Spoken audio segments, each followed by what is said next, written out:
Yes, good morning my dear students. तो students हम पढ़ रहे हैं programming with C plus plus. Chapter 3 दिया है, तो ये चैप्टर हम आधा पढ़ चुके हैं और कुछ रह गया है, तो आज से फिनिश कर देंगे। तो चलिए शुरू करते हैं। बुक ले लीजिए आप सभी बच्चे अपनी। पेज नंबर दिया है हमारा 47। तो 47 तक हमने कल पढ़ लिया था। एक प्रोग्राम भी छोटा सा हमने बनाया था एग्जाम्पल के तौर पर। तो आज हम पढ़ते हैं पेज नंबर 47 दिया है, जहाँ पर स्क्रीन दी है, पिक्चर्स दी है, उसके जस्ट नीचे दिया है once the program is executed the output on the screen would be hi. What's up buddy, now let's see the program we have just written by line. तो हमने एक प्रोग्राम लिखा लाइंस में, तो उसमें हम ये इंक्लूड लगाया, हैज़ इंक्लूड लगाया, IS टू स्ट्रीम डॉट एस लगाया, नेम स्पेस है, मैन है, काउंट है, रिटर्न जीरो, सेमी कॉलम्स लगाए। ये क्यों लगाए हैं, इनको जरा हम समझ लेते हैं, इनको क्यों लगाते हैं। तो देखिए क्या कहा है इसने, we use hash include iOS stream in the starting of the program. तो हम स्टार्टिंग में ही प्रोग्राम के क्या लगाते हैं, हैज इंक्लूड लगाते हैं। देखिए हैज इंक्लूड iOS स्ट्रीम, ये हम स्टार्टिंग में ही लगाते हैं। iOS stream stand for input and output stream. मैंने आपको पहले ही बता दिया, हम प्रोग्राम लगा कर रहे थे। इसका मीनिंग होता है इनपुट और आउटपुट स्ट्रीम, जिससे प्रोग्राम में जो भी हम डाल रहे हैं वो इनपुट लेगा और जो उसको रिजल्ट दे रहे हैं आउटपुट देगा। The specific file iOS stream include the declarations of the basic standard input output library in the C++। तो जो भी हम C++ में प्रोग्राम लिख रहे हैं उसमें हम इनपुट भी डाल सकते हैं और उससे आउटपुट भी ले सकते हैं। It is the class that define the input and output stream, जो डिफाइन करता है हमें इनपुट और आउटपुट स्ट्रीम को। And the object defined under the class are cin and count for the input and output respectively. और जो हमारी जो क्लास होती है सिन और अकाउंट वाली, उसमें आसानी से ये किसी भी कंपोनेंट्स को या ऑब्जेक्ट को हम आसानी से इंक्लूड कर सके और उसे आसानी से हम निकाल सकें। तो ये था इनपुट और आउटपुट। उसके बाद यह इनपुट आउटपुट ऑपरेटर्स, नाम से ही पता चल रहा है जैसे कि in the C++ programming language, input-output library refer to the family of class templates, supporting functions, templates और supporting functions मैंने बताया आपको। In the C++ standard library that the implement stream-based input-output capabilities। तो देखिए इनपुट आउटपुट में हम कुछ भी स्ट्रीम हमें डालनी हो, कोई भी ऑब्जेक्ट डालना हो, कोई भी टेम्पलेट्स डालना हो, हम डाल देते हैं। It is an object-oriented alternative to C file-based stream for the C standard library. Sin as an object class iOS stream that represent the standard output stream.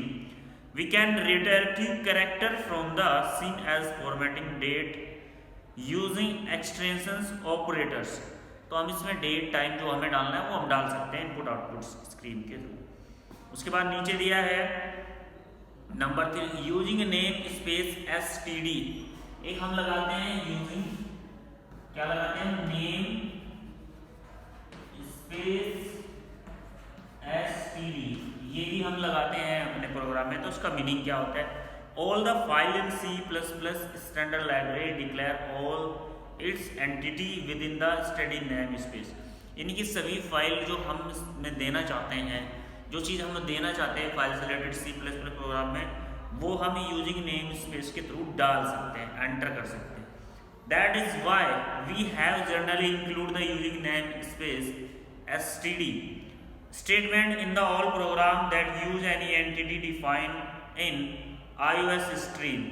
The expression is used to state the keyword by using of all the elements of the standard C++ library. जितने भी elements वगैरह हमें डालने हैं तो हम using space का नाम। फिर दिया है नंबर 4 पे int मैन ब्रैकेट में। फिर हम एक ये लेते हैं int मैन ब्रैकेट, ये वाला हम लेते हैं। ये क्यों लगाते हैं ये देख लिए। When a program beginning a run, जब हम किसी भी प्रोग्राम को रन करते हैं, स्टार्ट होता है, वो एग्जीक्यूट होता है। The system cell calls the functions main which mark the entry point of the program, जो मार्क करें एंट्री पॉइंट प्रोग्राम के। by default man has the storage class stream, this line is spacing stream locations of the program, जो हमें programme की location भी देता है। When we write longer and complex program, जिसकी हेल्प से हम प्रोग्राम को बड़ा और कॉम्प्लेक्स भी लिख सकते हैं। Rare would the several smaller program, कुछ ऐसे प्रोग्राम्स हैं जो स्मॉलर्स होते हैं। The INT main will the useful of identify the, तो ये आइडेंटिफाई करता है प्रोग्राम लॉन्ग है या फिर स्मॉल है। आगे क्या दिया है, start of the execution of the program, every program must have one function named main and the following constraint apply. तो कोई भी प्रोग्राम जब भी रन होता है वो तो कुछ फंक्शंस देता है, वो जो नीचे दिए हैं वो देख लेंगे। उसके बाद हम काउंट लगाते हैं, रिटर्न्स 0 लगाते हैं, तो इन सब का अपना अपना काउंट लगाते हैं। जैसे भी इसका एक्चुअली जो स्क्रीन के हमारे इफेक्ट्स होते हैं जब देता है काउंट, स्क्रीन इफेक्ट्स को वो करता है। उसके बाद ये रिटर्न 0, ये हमारे जो डिजाइन्स होते हैं नंबर्स के, वेरिएबल्स वगैरह, इनकी जो वैल्यूज है इनको फॉलो करता है। तो नीचे एक प्रोग्राम दिया है, जरा इसको देख लेते हैं। सबसे पहले पेज नंबर 48 पे दिया है, using cin as the output input operators. तो कैसे हम करेंगे, नीचे एक प्रोग्राम दिया है, एग्जाम्पल दिया है, इसको देख लेते हैं। नीचे प्रोग्राम बनाएंगे जैसे हमने कल बनाया था, सारे प्रोग्राम इस तरह ही बनेंगे, बस एक एग्जाम्पल हम आपको दिखा रहे हैं।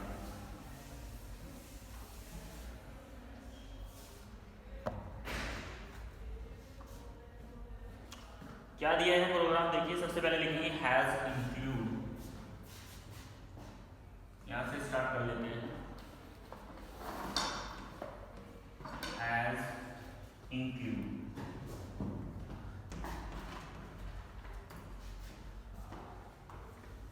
उसके बाद दिया है open bracket iOS stream dot H, इसको ब्रैकेट में बंद कर दिया। ये कॉमन चीज़ है, इसको हम लगाए नहीं लगाएंगे, जैसा कि हम HTML प्रोग्राम करते थे तब लगाते थे। यूजिंग नेम स्पेस std, फिर लिखेंगे यूजिंग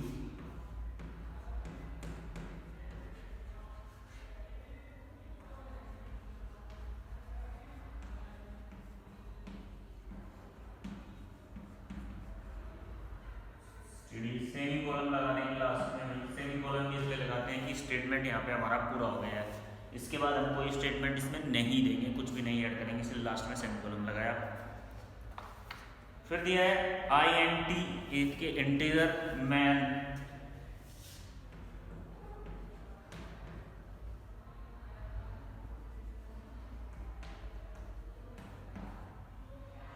उसके बाद आपका ब्रैकेट,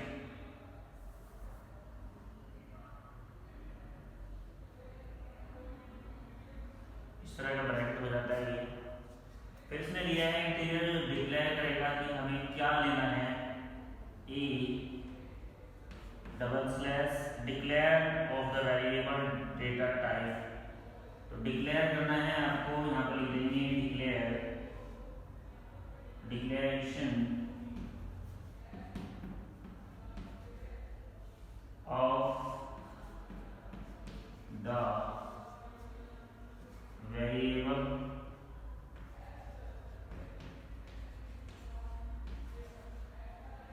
ऑफ डेटा टाइप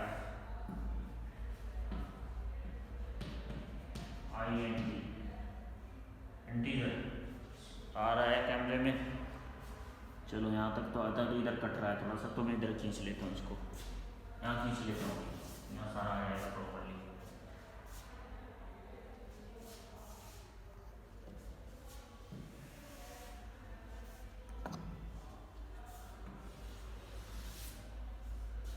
उसके बाद क्या दिया इसमें, काउंट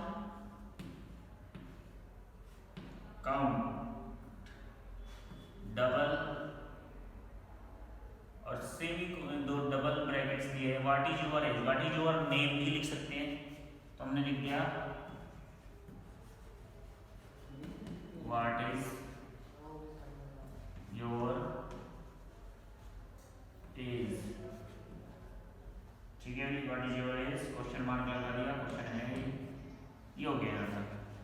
फिर सिन लगाया इसने, सिन ऑपरेटिंग है एक, उसने दे दिया सेमी कॉलम के साथ ए, ये एज है भी इसकी ए, काउंट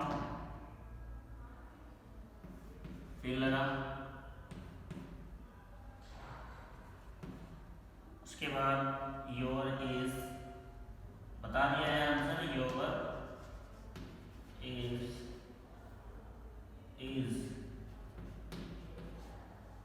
क्या है, ए। फिर हम क्या करेंगे, रिटर्न, कैपिटल में नहीं आएगा, स्मॉल में आएगा,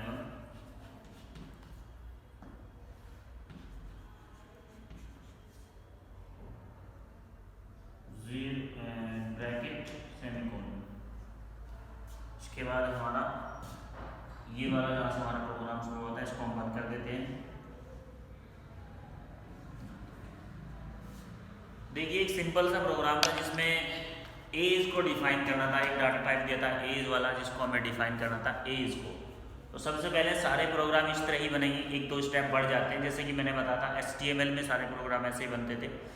बॉडी टैग में हम लेते थे, यहाँ पर भी हम INT मैन लगाने के बाद ये जो ब्रैकेट दिया है बिग ब्रैकेट्स, इसके अंदर ही सारी डेटा टाइप लेंगे। तो सबसे पहले जो कॉमन चीज़ है जो हर प्रोग्राम में आपके लगेगी, has include IO stream input output stream dot h using name space study semi column last में लगाते हैं, इसलिए लगाते हैं कोई भी स्टेटमेंट इसके बाद हम नहीं दे सकते इस प्रोग्राम में। फिर इंटीजर लगेगा INT, इसको लिखा है मैंने इंटीजर में ब्रैकेट, फिर ये बिग ब्रैकेट, फिर INT ये एड्रेस दिया है declaration of the variable data type it. तो डिक्लेयर कर रहा है यहाँ से ए, जो ड्राइव ए है यहाँ पर ये पड़ा हुआ है डाटा, वहाँ से इसको वेरिएबल्स को लिया, कंप्यूटर ने उठाया, इसको डिक्लेयर किया। फिर काउंट क्वेश्चन दे दिया, व्हाट इज योर एज, ठीक है, सिन में ए की एज क्या है, ए है। उसके बाद काउंट में इसका रिप्लाई दिया your age is a, return 0, program हमारा पूरा होगा। जब प्रोग्राम एग्जीक्यूट होगा तो सामने आपकी एज आएगी जो उसने पूछा था और जो उसमें दी गई है। तो डियर स्टूडेंट्स, इस तरह इसमें बहुत सारे प्रोग्राम्स है, पीछे भी डेट ऑफ बर्थ का है, पेज नंबर 51 पे अच्छा प्रोग्राम है। Program get number from the user and display it, किसी नंबर्स को अगर फाइंड करना है उसका है, तो आप इसको देख लेंगे, ठीक है। तो आज के लिए इतना ही, उम्मीद करता हूँ समझ में आएगा। फिर भी कोई प्रॉब्लम हो तो मुझे पर्सनली फ़ोन करके भी पूछ सकते हैं इस चैप्टर के बारे में। तो ये चैप्टर हुआ फिनिश, और PDF इस चैप्टर की हमने आपको पहले ही भेज दी है, बल्कि ये हमारा क्लासिक का सिलेबस तो पहले ही कंप्लीट हो चुका है, अब बस रिवीजन चल रहा है। अगर फिर भी किसी स्टूडेंट्स के पास PDF नहीं है तो वो मुझे पर्सनली फ़ोन करके भी बोल सकते हैं कि सर हमारे पास PDF नहीं है, उसको हम पर्सनली इंडिविजुअल नंबर पर उसके भेज देंगे। तो आज के लिए इतना ही, थैंक यू।